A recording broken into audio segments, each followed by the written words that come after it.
So let's go ahead and have a look at some of the questions in the IIT Bombay form. Now I hope many of you are going ahead and filling that form. It's a very important college to look at. And let's see what are some of the sample answers that you could give to those questions which are there in the form. So the first one is, why do you want to go ahead and do an MBA? And they've also given a word limit of 100 words. Now generally we state why MBA में क्या बोलोगे? This is where I am today. हमारा future का eventual goal ये है.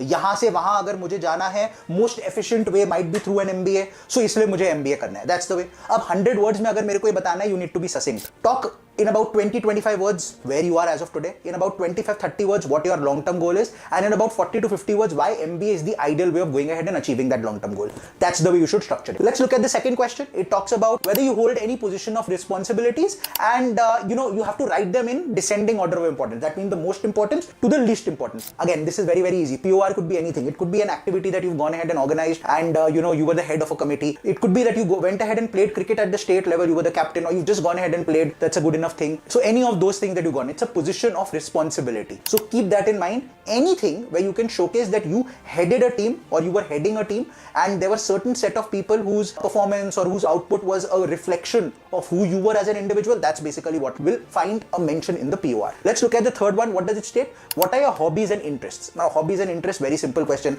I like to play cricket, badminton, I love to read books, but be specific. I like to play cricket, so mention the playing part so that they don't turn around and start expecting you to have a lot of knowledge related to the history of cricket. You're not talking about the watching part, you're talking about the playing part. In case you like watching, then be very clear. I like watching international cricket, so they don't start questioning your under 19 or Ranji and so on and so forth. So be very, very crystal clear in terms of what you're stating. Similarly, books, mention the genre. I love, criminology. Hypothetically, something related to that. I love criminology books. My favorite authors are Jeffrey Archer, Sidney Sheldon. Simple example. Be crisp and clear cut. Next one, what is your biggest achievement so far? Now generally people feel that biggest achievement should be something, a POR, in college, or suddenly from scoring 35 marks in math, I ended up scoring 90 in board. That could be an achievement. Or you could go ahead and state something that I didn't work in terms of a project. But there are softer aspects as well. For example, I ended up losing about 15 kgs weight in 6 months. That's a huge personal achievement. It also shows that you've got resilience because it's a difficult thing to do. So don't shy away from those. You can go ahead and mention that. Next is the details of extracurricular activities. Enter your best achievement. Class 11 onwards is something that they are looking for. Okay, so extracurricular, and generally they will turn around and say if you placed first, second, third, something like that. So extracurricular kya ho sakta hai? Well, it could be a sport that you've gone ahead and played. It could be debating competitions that you've gone ahead and participated in. So any of those. And in case say hypothetically you played it at the club level or at the school level or at the state level or at the inter-school level or at the college level,